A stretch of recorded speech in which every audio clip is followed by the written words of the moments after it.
Hello. Oh, Hi, Ben. Nice to see you. Welcome to one of our COVID conversations. Everybody, I'd like to introduce Professor Ben O'Loughlin. He is Professor of Politics and International Relations at the Royal Holloway College. Ben, it's lovely to have you here, and I'm going to kick off by asking you, what role do you think political scientists can play in helping us to understand and navigate the implications of the pandemic? Or another way of putting it might be, what can politics and IR as a discipline, international relations as a discipline, what light can you shed um, on the pandemic, and how might you contribute to public understanding and policy development? Over to you, Ben. okay. Thanks, Marie, and it's great to talk to you today about this. And thanks also for sharing the Unlocked Archive website. So I've been able to see all of this fascinating research you and your colleagues have been doing with refugees and forced migrants over the last year. And I'll talk a bit about, the ways in which that helps us show a little bit of how international relations is actually working. But in terms of what our discipline can contribute, it's pretty limited so far, because after the end of the Cold War, political leaders were saying we need a kind of liberal, multinational, multilateral, collaborative order based on expertise, and we could solve shared problems together. But from around 2015, before COVID, the great powers in the world and many other countries, kind of in the middle, were becoming much more transactional, much more aggressive towards each other, and far less collaborative. And so if you look at the strategy documents of the EU since around then, towards China, for example, they've become much more willing to tolerate conflict and disagreement. And it's less about standing up for values, and it's more about protecting our citizens and kind of winning in trade deals. Obviously, the Trump administration is an even more extreme version of that, but the fact that the EU has been following China and India and the US and others in this more transactional approach, that kind of shows that international relations was already quite an unstable territory. And so what's happened with COVID just is an example of that. It hasn't changed anything. So the disputes we're seeing between China and the EU, or China and the US, about COVID vaccines and where, who's got what, it's simply a continuation of how international relations is working. And that puts a real burden on those of us in international relations, because people look to us for solutions about how countries could collaborate, but they weren't collaborating much anyway. So why on earth they'd start collaborating more when the political leaders feel they need to protect their citizens ahead of helping citizens in other countries? There's a much more mercantilist, much more self-oriented and short-termist kind of logic to how governments are acting. And, we've seen this in the EU over the last couple of weeks. It surprised a lot of people, but they were going in this direction anyway. So IR is in a real problem, because people are looking to us to say we're at a critical juncture, that COVID is a critical juncture in history and things will go in a new direction. And it seems to be the opposite of that. It just seems to be a reinforcement of an existing direction.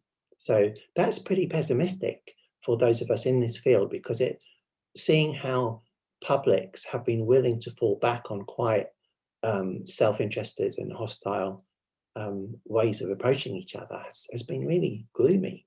And it's sad, but we can't really ignore it. Yeah, so you were saying, Ben, that there are kind of 4 areas that you feel are very important for IR and international relations and politics to take on board. Maybe you'd like to tell us about them. Okay, I mean, one of them, I'm not sure we'll get through all 4 today, but one of them, for example, would be national security, which is, a big concept in international relations. It's international, so it's about how nations are advancing their own interests, usually, or that's what you learn in your first year of IR. And what we've seen is countries who traditionally have been quite strong on national security, particularly the United States, has been shown to be extremely weak, to the extent that, over Christmas 2020, they had about 3,000 people dying a day. And US media were saying, this is like a 9/11 every day. So how on earth are we possibly protecting national security when we're having a brutal event every day and nobody's in control of that? And it had become really obvious by then that the ability of the United States to manufacture vaccines had completely disappeared because it's not profitable. And so the way the healthcare system in the US was set up was not to protect the population when a pandemic or any kind of problem emerges. So we've actually seen the US, there was an article by Simon Reich and Peter Dombrowski in International Affairs, where they showed that the United States had gone from being a provider of security to other countries to a consumer of security. It's having to ship in quite aggressively vaccines from other countries because it hasn't produced them itself. That gives power to those other countries and profit to some extent. And so this kind of changes or begins to change how the kind of people in the Department of Defense, the Pentagon and State Department think about national security, because they've been told for a couple of decades by NGOs, by people in international organizations, that we've got human security as well. It's not just about protecting the nation, it's about protecting people. Yes, and the World Health Organization presumably would find that horrific. Yeah, and the WHO is still being ignored because that national security mindset, it takes an awful long time to chip away at it.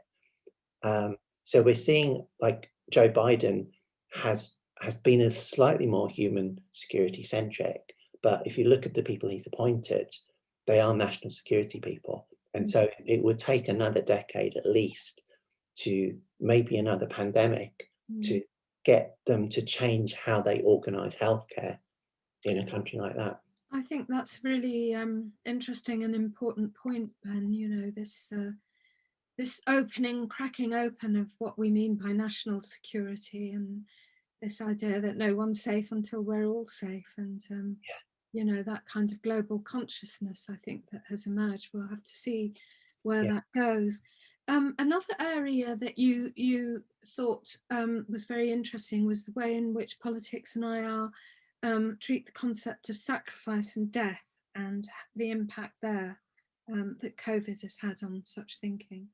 Yeah, Michael Barnett at George Washington in Washington, DC, wrote an article about this, that the liberal international order that we've had since the end of the Cold War, it kind of has this telos, or even going back much longer than that, this telos of progress, that markets and democracy will keep improving life for most people, such that in another 50 years, life would be transformed for humanity. And you do see regular updates on, that still in a kind of development paradigm, that the GDP in enough countries around the world is trickling upwards. But COVID has shown that, all right, there might be that direction, but that doesn't mean there's not huge sacrifice along the way. And so COVID has kind of shown the ability of an apparently effective system to actually deliver death on a mass scale. And so this has led to all kinds of public debates about what is a just death, or are our governments willing to let people die, not save life, but let enough die such that the economic system just about survives. There was a governor in Texas, Dan Patrick, said that saving the economy is more important than saving lives. So it's direct about how policymakers are talking about this. So, I mean, this is not a new problem. It's just that COVID has really opened our eyes to it. But honestly, like in economics, I've studied economic policy making in Western countries over the last sort of 30, 40 years. The basic understanding coming from Hayek, the Austrians back in the 1950s, that kind of informed policy debate by the 80s, he argued explicitly that markets work when some people know a lot more than others, when some people have a lot more resources than others, because those people who have a lot can act quickly and decisively. And that means some people must keep losing, otherwise some people won't keep that dynamism going. And so the way in which our market economies are constructed right now, structurally, is to ensure there is a certain degree of inequality, such that some people have an advantageous position, so that they have the incentive to keep, innovating and keep being dynamic, and that keeps the economy moving. But we've seen the effect of this through COVID, in that has a very determining effect on who has healthcare access, whose life, or the way in which people's lives are organized, whose life is riskier, how that risk is distributed. It's become markedly clear that this isn't just about luck of being unlucky. It's also about your social position in different hierarchies.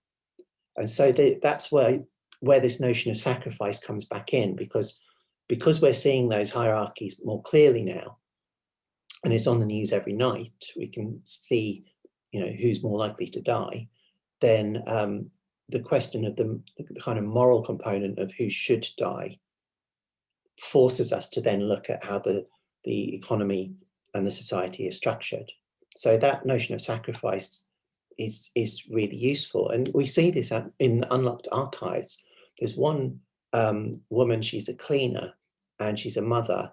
And after about 2 or 3 months, she makes a video, 2 or 3 months of COVID. And she says, well, hopefully it's nearly over, because I can't go for more than another couple of months because my children will die because we have no money. So this is back in March 2020. So, we're 10 months later. You can't watch that without thinking, was this woman sacrificed? Because she was replaceable. They could have just got another cleaner. So her position in the hierarchy was that her life wasn't valuable enough to change how society is organized.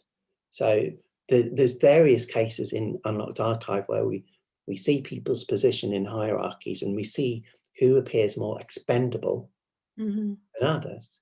And that forces us to think, well, who is responsible for that? Like, is anybody to blame for that, for the nature of these hierarchies?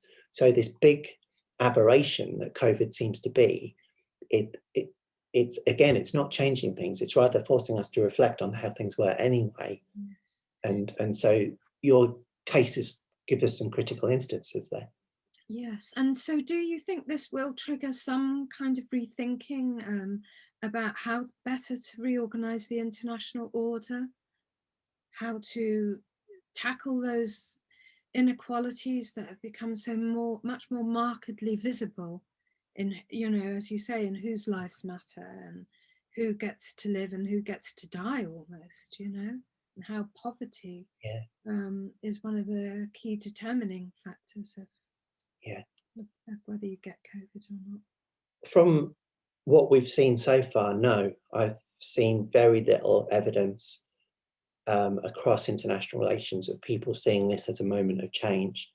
It's rather a disillusionment that this was supposed to be a moment of change. And after a year, nobody's been able to think of how because we'd have to change how trade works, how migration works, all kinds of huge issues in order to reorganize economies and societies such that those hierarchies are less striking. And nobody is opening those debates up. Yes. You mentioned that that who knows what, thinking about how systems work depends on who knows what. Yeah. I'm very interested in that, because it also relates to, your thoughts on strategic narratives and and how COVID is being narrated, and who knows what, when, and who's Yeah. in possession of knowledge and power. Yeah. Well, I mean, you were very kind enough to publish a blog post that I wrote about Unlocked Archive. And I compared the way in which the people who participated in your project narrated their experience of COVID compared to how the UK government was narrating it. And their narratives were just so much more concrete, not just because they were able to show where they were living, who their families were, and give it a sense of tangible reality, but also because the governments, either they're choosing not to know that or they're deliberately not talking about that. So if you look at how the UK government has talked about COVID in its evening press briefings, it talks about it entirely in the abstract, and nothing about victims, nothing about what it's like to live in a family where somebody has COVID. It's entirely about how they manage the flows of traffic, of kids in schools, of international trade, and just big macro processes, rather than any knowledge of what it's like to be around somebody who has COVID or to have COVID yourself. So you say, I'm sorry to interrupt, but as you say, there's also, that the narratives don't sort of, they jar against the numbers, and we're just getting numbers thrown at us. That I'm certainly, when I see a whole bunch of graphs and numbers, we're just fazed by it. Yeah, and NGOs and charities have known this for decades. Charities like Oxfam realized that numbers of people in famines were making very little impact on TV audiences, for example. So they started personalizing their adverts and their calls for donations, to the point where they even went from using like television footage or video footage of people suffering to more cartoon-based things, because they found that most people watching would connect to that even more than they would to an actual person, because sometimes seeing an actual person suffering can be horrific and it pushes you away. So with a bit of creativity, it could have been possible to visualize and articulate what COVID is like. But instead, as you say, we just get these numbers every day that people can't connect to. So that's quite abstract. And you also talk about the flourish, that people like Rishi Sunak, that this kind of hyperbole intended to attract attention, through the Eat Out scheme and stuff like that. Yeah. These two tones of discourse you talk about in your blog. Yeah, because although from Boris Johnson and Dominic Raab, you get either military metaphors or abstract numbers, with Rishi Sunak, he likes to tell nice stories about good people and about prosperity. But again, if you're not in a position to go to the Eat Out and participate in that, or if you did that and then you got COVID, that's not really enough of a flourish.